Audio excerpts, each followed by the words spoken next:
One of the unsung beauties of a direct mail lead program is that if you're money in like $2,000 or $3,000, and that means a lot to you, which it does for many people, and it's potentially a huge ass risk, what are you going to do if your first week sucks? It's a lot easy when you're an avatar marketer and you're just buying avatars for the first time or telemarketed leads. Yeah, this business sucks. I'm not putting another 300 because it's your option to do it. Whereas with direct mail, if you do a proper recurring weekly order and you're money in 4 or 5 weeks or whatever the number is, and you have a bad week, are you really going to walk away from the other leads that are coming in because you've already spent that money? So the financial obligation factor is a huge bolster to some of the initial frustration that you get. And that's kind of what's hard to see for some people. And I didn't see that either. I just knew direct mail worked, so you should do it. If you can't, then there's other options, because Mr. Positive here thinks that everybody can succeed. And they can, but there are other options in which do better. And I realized I had, in a sense, a moral obligation to only offer the one sure path, I don't say sure, but the best path to success in selling final expense, and nothing else other than that. And so now when somebody contacts me and they want to join my program, and I send them over the material to review, as they review the video webinar I do, they're going to notice the only thing that is an option for them is direct mail leads. They don't have any other option to work with me unless they buy direct mail. They can supplement with other things. Facebook leads are great to supplement with, even seminars. But unless I get a financial commitment of that level, what that tells me is one or two things.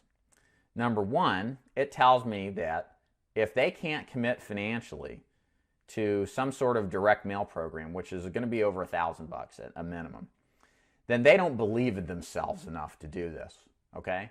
They are scared and they're afraid, and that timidity is going to hold them back, not just going out the gate, but when they got to take these leads and see people, when they have people turn them down and reject them. That timidity is not going to go away. And the thing is if you can't even conquer that timidity right up front, you're in a world of hurt, because when you are selling final expense, it is a war.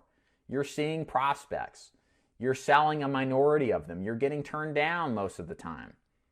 And you've got to be able to have the mental capacity to overcome that stuff. And if you're afraid and really just don't believe in yourself to do something like that, it speaks volumes. The other thing is the other aspect of this is they just don't have the money. Now, I do think to some extent this is true. It's like in final expense. A lot of people just don't want to spend the money.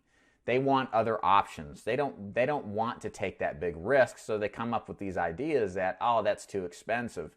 You know, all leads are the same, because some people do say that. Let's go do something else that gives me more control, that's less expensive, blah, blah, blah, blah, blah. They think they know better. That's the other problem. But there is some of these people who just cannot afford to do $2,000, $3,000, $4,000, whatever the number is for their particular circumstances. And if that's the case, then they don't need to be in the business. If you're that low on capital to invest in a business, look, this is not a job, this is a business. You have a capital investment to put into it, just like the restaurant does. Restaurant doesn't open up with no money. They have to plow a lot of cash and capital into the stoves, the workers, the seats, the decor, everything important, the rent, everything important to keep a restaurant, well run and functional. It just doesn't happen.